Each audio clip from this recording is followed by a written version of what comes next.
ten que ver coa intención da Xunta de Galicia de seguir reforzando a atención dos menores e dos adolescentes e a garantía dos seus dereitos. Galicia conta con alrededor de 350.000 nenos e nenas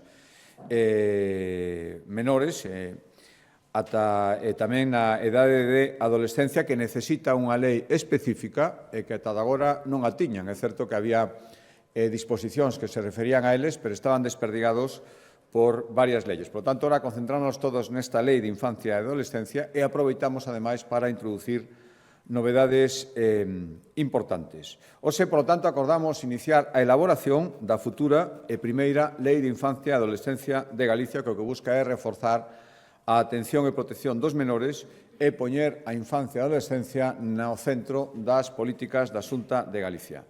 Hai varios obxectivos, explicará a conselleira, pero un dos primeiros é seguir reforzando o acollemento familiar como método preferible a que os nenos e nenas teñan que vivir nun centro dependente da Xunta de Galicia. Eso, se non hai outra solución, sería a vía, pero apostamos moito máis polo acollemento e, polo tanto, porque os nenos e nenas poidan estar nun entorno familiar. En esta liña, unha das principais novedades, ata agora non era posible, é que cando un neno ou nena está en acollida familiar e pase o sistema de adopción, a familia que o estaba acollendo terá preferencia sobre calquera outro para a hora de adoptalo. Xa digo que a toda agora isto non era posible, non era práctica que se estaba observando. Pero avanzarlles que a lei incluirá tamén unha reivindicación que nos veñen facendo desde aí ben de tempo as familias acolledoras galegas, que o neno poida permanecer no seu fogar se se decide que saia en adopción.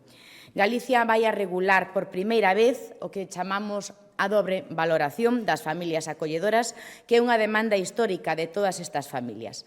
Polo tanto, se lle vai a dar prioridade a que o neno permaneza coa familia acolledora sempre que se reúnan esas dúas condicións: o desexo de adoptar da familia acolledora e tamén que o personal técnico de menores da Xunta de Galicia o considere conveniente. Isto favorecerá a continuidade do neno ou da nena na mesma contorna familiar, non sacalo desa casa para ir a outra, evitando, polo tanto, ruptura abrupta dos vínculos familiares e ata agora, como decíamos, pois isto non estaba permitido, non era posible, senón que estas dúas valoracións eran procedementos completamente diferentes. As familias ou acollían ou as familias adoptaban e non era posible tramitar ou transitar dun proceso cara ao outro. En terceiro lugar, a lei tamén recollerá por primeira vez en Galicia a creación dun rexistro de familias acolledoras e adoptivas para mellorar precisamente o control e o manexo de todos os datos de todas estas familias, tal e como viña tamén reclamando este colectivo de familias. En cuarto lugar, regularánse todos os tipos de medidas de protección á infancia, as tutelas, as gardas, e permitirá, polo tanto, mellorar a coordinación entre as distintas administracións que traballan nesta materia.